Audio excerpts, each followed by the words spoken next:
ನಮ್ಮ ಹಳೆ ಹುಬ್ಬಳ್ಳಿ ಪೊಲೀಸ್ ಠಾಣೆ ಎದುರಿಗೆ SSK ಮತ್ತು ಕೆಲ ಹಿಂದೂ ಸಮಾಜದ ಮುಖಂಡರು ಜಮಾವಣೆಗೊಂಡಿದ್ರು. ಯಾವ ಕಾರಣಕ್ಕೆ ಅಂತ ನಾನು ಇಲ್ಲಿ ಬಂದು ಪರಿಶೀಲನೆ ಮಾಡಿದಂತ ಸಂದರ್ಭದಲ್ಲಿ ಇವತ್ತು ಬೆಳಗ್ಗೆ ನಡೆದಿರುವಂತಹ ಒಂದು ಘಟನೆ ಹಿನ್ನೆಲೆಯಲ್ಲಿ ಅವರು ಇಲ್ಲಿ ಜಮಾವಣೆಗೊಂಡಿದ್ದಾರೆ. ಅದ್ರ ಜೊತೆಗೆ ಹುಡುಗಿಯ ಪೋಷಕರು ಒಂದು ಫಿರ್ಯಾದನ್ನ ಕೊಡ್ತಾ ಇದ್ದಾರೆ. ಅದರಲ್ಲಿ ಜಿಮ್ಗೆ ಹೋದಂತ ಸಂದರ್ಭದಲ್ಲಿ ಒಬ್ಬ ಆ ಹುಡುಗಿ ಜೊತೆ ವಿಶ್ವಾಸ ಬೆಳೆಸಿ ಆ ಹುಡುಗಿಯನ್ನ ಬಹಳ ದುರುಪಯೋಗ ಪಡಿಸ್ಕೊಳ್ಳುವಂತ ಕೆಲಸ ಮಾಡಿದ್ದಾನೆ ಅಂತ ಹೇಳ್ಬಿಟ್ಟು ಕೆಲವು ಸಾಕ್ಷ್ಯಾಧಾರಗಳ ಜೊತೆಗೆ ಅವರು ಕಂಪ್ಲೇಂಟ್ ಅನ್ನ ಕೊಡ್ತಾ ಇದ್ದಾರೆ. ಆ ಪ್ರಕಾರ ನಾವು FIR ಮಾಡ್ತಾ ಇದೀವಿ. ಅದ್ರ ಜೊತೆಗೆ ಆ ಹುಡುಗನ ಜೊತೆ ಮಾತನಾಡ್ಲಿಕ್ಕೆ ನಾವು ಬೆಳಗ್ಗೆ ಹೋಗಿದ್ವಿ. ಹೋದಂತ ಸಂದರ್ಭದಲ್ಲಿ ಅಲ್ಲಿ ಸಂಘರ್ಷ ಆಯ್ತು. ಸಂಘರ್ಷ ಆದಂತ ಸಂದರ್ಭದಲ್ಲಿ ಆ ಹುಡುಗನ ನಾವು ಕರ್ಕೊಂಡ್ಬಂದು ಇಲ್ಲಿ ಓಲ್ಡ್ ಹುಬ್ಳಿ ಪೊಲೀಸ್ ಠಾಣೆಗೆ ಒಪ್ಪಿಸಿದೀವಿ ಅನ್ನುವಂತ ಮಾತು ಹೇಳ್ತಾರೆ.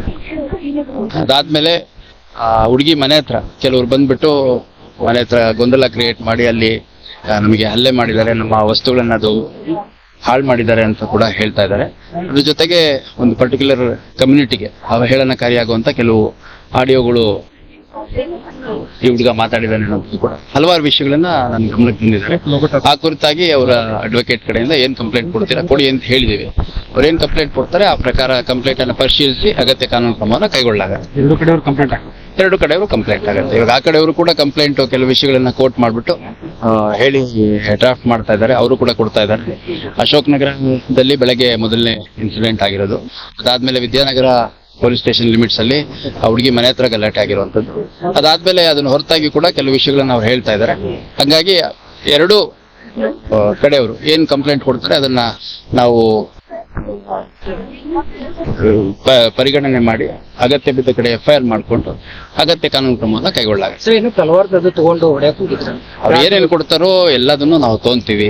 ಇದಕ್ಕೆ ಎರಡೂ ಘಟನೆಗಳಲ್ಲಿ ಸಾಕಷ್ಟು ವಿಡಿಯೋ ಸಾಕ್ಷಿಗಳು, CCTV ಫುಟೇಜಸ್ ಎಲ್ಲ ನಮಗೆ ಲಭ್ಯ ಆಗಿದೆ ಈಗಾಗಲೇ. ಸೊ ಏನು ಅಂಶಗಳು ಅವ್ರು ಕಂಡು ಬರುತ್ತೆ. ಇವಾಗ ಕಂಪ್ಲೇಂಟ್ ಕೊಡ್ಬೇಕಾದ್ರೆ ಅವ್ರಿಗೆ ಏನ್ ಗಮನಕ್ಕೆ ಬಂದಿರುತ್ತೆ ಇದೆ ಅಂತ ಯಾರು ಏನು ಹೇಳಿರ್ತಾರೆ ಅದ್ರ ಮೇಲೆ ಕಂಪ್ಲೇಂಟ್ ಕೊಡ್ತಾರೆ. ಅಲ್ಲಿ ಏನಿತ್ತು ಏನಿಲ್ಲ ಅನ್ನೋಂಥದ್ದು ನಾವು ತನಿಖೆಯಲ್ಲಿ ಕೂಲಂಕುಷವಾಗಿ ಪರಿಶೀಲಿಸಿ ಅಗತ್ಯ ಕ್ರಮವನ್ನು ಕೈಗೊಳ್ಳುತ್ತೇವೆ.